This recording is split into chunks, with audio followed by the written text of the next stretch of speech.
বন্ধুরা, অনুরাগের ছোঁয়ার আজকের পর্বে দেখা যাবে দীপার প্ল্যান মতোই সূর্যকে এবার স্টেজে ডাকা হলো একটা গান গাওয়ার জন্য। অনুরোধ করা হলো। এরপর সূর্য অনুষ্ঠানের জন্য স্টেজে উঠে যায় উদ্বোধনী সঙ্গীত গাইতে। এরপর সূর্য উদ্বোধনী সঙ্গীত ধরে, আর সূর্য খুব সুন্দর গাইতেও থাকে, যেটা সবাই মন দিয়ে শোনে।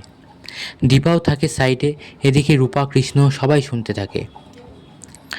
এরপরে দেখা যায় সূর্যর গান শেষে এরপরে ঘোষণা হয় যে এবার শুরু হবে নৃত্যানুষ্ঠান। নৃত্যানুষ্ঠানও শুরু হয়। এবার যখন নৃত্যানুষ্ঠান শেষ হয়ে যায় তখন বলে যে ডক্টর সেনগুপ্তকে আরেকবার মঞ্চে আসার জন্য অনুরোধ করা হচ্ছে, কারণ যারা শিল্পী আছেন তারা ওনার সঙ্গে একটা সেলফি তুলতে চান। এরপর সূর্য স্টেজে যায়। দেখা যায় সেখানে দীপাও সেই শিল্পীদের মতন সাজে, অর্থাৎ নাচের শিল্পীদের মতন সেজে দীপাও থাকে স্টেজে। এরপর সবাই সেলফিও তোলে, সেই স্টেজে হুড়োহুড়ি হয়। তখন দীপা বলে এই সুযোগেই আমাকে কাজটা সেরে ফেলতে হবে, কারণ এখন কারোর নজর থাকবে না।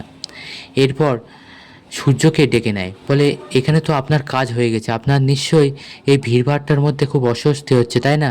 আপনার নিশ্চয়ই ভালো লাগছে না, চলুন আমার সাথে, আমি আপনাকে গাড়িতে পৌঁছে দিচ্ছি। তখন সূর্য বলে আপনাকে যেন ঠিক চেনা চেনা লাগছে। তখন দিবা বলে ঠিক আছে, আপনার কোনো চিন্তা করতে হবে না, আমি আমাকে চিনিয়ে দেব। এরপর সূর্যকে ওখান থেকে আড়াল করে বাইরে নিয়ে যায় এবং গাড়িতে বসায়। তখন সূর্য বলে আপনি কোথায় গিয়েছিলেন আমাকে গাড়িতে বসিয়ে রেখে? তখন দীপার ড্রেস চেঞ্জ করে আবার ফিরে আসে। তখন সূর্য বলে আপনাকে কিন্তু সত্যি খুব চেনা লাগছে। তখন দীপা বলে ঠিক আছে আপনি বসুন, আমি আপনাকে অনুরোধ করছি গাড়িতে বসুন, আপনার সাথে অনেক কথা আছে। তখন সূর্য বলে কী কথা? তখন দীপা বলে অনেক কথা, জীবন মরণের কথা। এরপর সূর্য গাড়িতে গিয়ে বসে আর দীপাও গাড়িতে বসে। এরপর গাড়ি চালাতে চালাতে দীপা বলতে থাকে যে আপনি সেদিনকে বলছিলেন না যে আপনি আমার জন্য প্রত্যেক দিন মরে যাচ্ছিলেন একটু একটু করে, আপনি আমার জন্য কতটা কষ্ট পেয়েছেন জানতে চাইছিলেন তো আমার কাছে, যে আমিও সেই কষ্ট পেয়েছি কি না? ডাক্তারবাবু, আমিও ভীষণ কষ্ট পেয়েছি আপনার জন্য। আমি কতবার চেষ্টা করেছি আপনার কাছে আসার, আপনার কাছে থাকার, কিন্তু আমি থাকতে পারিনি। এই পরিস্থিতিটাই এমন আজ যে আমাকে আপনার কাছে থাকতে দেয়নি। তখন সূর্যর কিছু কিছু মনে পড়ে কথা। তখন সূর্য বলে তার মানে আপনি সেই দীপা যাকে আমি প্রত্যেক দিন খুঁজেছি। এদিকে দেখা যায় স্টেজে সূর্যকে না দেখতে পেয়ে কুন্তলা এবার বুঝে যায় সব। এরপর উর্মির কাছে দৌড়ে যায়, বলে উর্মি দেখো স্টেজে সূর্য কিন্তু নেই, আমার মনে হয় এই সব তোমার দিদির প্ল্যান। তারপর উর্মি দৌড়ে আসে প্রবীরের কাছে, বলে বাবা দেখুন দাদাই কিন্তু স্টেজে নেই। তারপর সূর্যকে নিয়ে খোঁজাখুঁজি শুরু হয়ে যায়। এদিকে দেখা যায় তখন লাবণ্য ভাবে তাহলে ভালো ছেলে কি ভালো মার কাছে গেছে, আমিও যাব। এরপর লাবণ্য যখন দৌড়তে যাবে তখন রুডি এসে লাবণ্যকে ধরে নেয় আর ওখান থেকে তুলে নিয়ে যায়, গিয়ে একটা ঘরে আটকে রাখে। এদিকে লাবণ্যও মিসিং।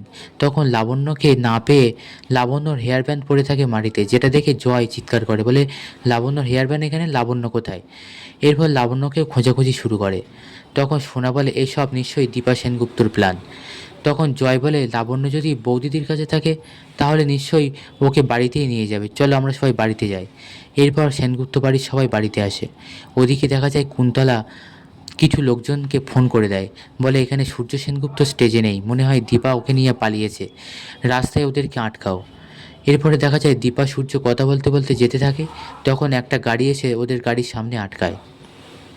এরপর সূর্য বেরিয়ে আসে এবং তাদের সাথে প্রচণ্ড মারপিটও হয়। দেখা যায় সূর্য আহত হয় এবং হাতে এক জায়গায় কেটেও যায়।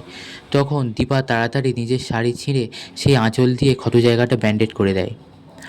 এদিকে সেনগুপ্ত বাড়ির সবাই বাড়িতে এসে সূর্যকে আর লাবণ্যকে না পেয়ে উতলা হয়ে পড়ে। তারপরে দেখা যায় দীপা সূর্যকে নিয়ে বাড়িতে ঢোকে। তখন প্রবীর বলে এই তো সূর্য, কোথায় গিয়েছিলে, কী হয়েছে তোমার হাতে? তখন সূর্য চুপ করে থাকে। দীপাকে বলে কী হয়েছে বলো, আমার ছেলেকে নিয়ে কোথায় গিয়েছিলে? তখন সোনা দৌড়ে আসে আর বলে এই যে তুমি আমার বাবার হাত ধরে রেখেছো কেন, ছাড়ো বলছি ছাড়ো। বলে দীপাকে নিয়ে টানা হেঁচড়া করতে থাকে সোনা। ঠিক সেই সময় সূর্য বলে তোমার এত বড় সাহস, তুমি আমার সামনে আমার স্ত্রীর গায়ে হাত দিচ্ছ, তোমাকে কে দিয়েছে এত বড় সাহস? বলে সোনাকে সরিয়ে দেয়। সোনাকে উচিত শিক্ষা দিল সূর্য। বন্ধুরা, পরবর্তী পর্বটা কিন্তু আরও আকর্ষণীয় হতে চলেছে, তাই পরবর্তী ডিটেলস পেতে অবশ্যই আমাদের সঙ্গে থাকুন আর চ্যানেলটিকে সাবস্ক্রাইব করে রাখুন।